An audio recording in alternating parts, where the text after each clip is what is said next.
Monnetta is built on two financial components, budget cycles and funds. A budget cycle is a single calendar month, like January, February, March, and so on. A fund is a dedicated money pocket, like an emergency fund, car maintenance, or vacations. And here's how they work together. When the January budget cycle begins, you pay yourself first by funding your most important savings, called priority savings. Once that's done, the month begins. You spend and log expenses daily, so you stay aware and avoid overspending. At the end of the cycle, any remaining money is moved into flexible savings, your fun funds.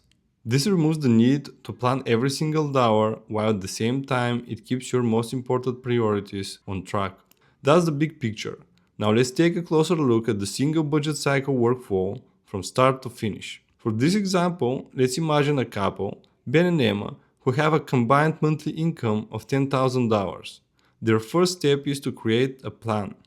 Monnetta simplifies this by dividing planning into three parts: needs, wants, and savings. So Ben and Emma start by setting targets for their needs first. These are the essential expenses like groceries, transportations, and housing. They also set targets for wants like dining out or food delivery.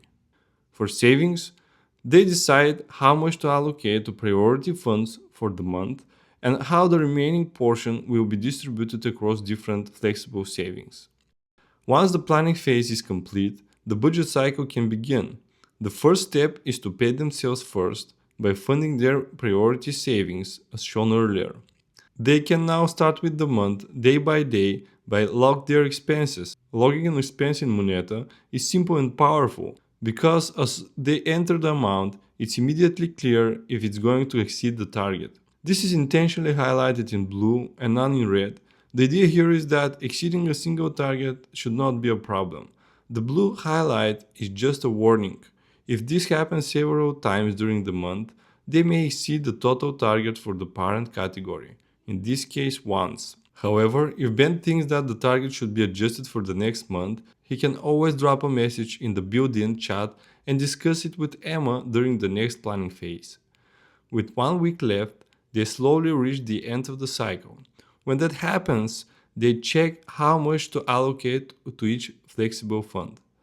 As a result, they've secured their priority savings first, had room to enjoy February without guilt, and contributed to their vacation and celebrations funds. The next budget cycle is ready to start. Repeat the same process, adjust targets if needed, and every month they get a bit stronger and more confident with their finances.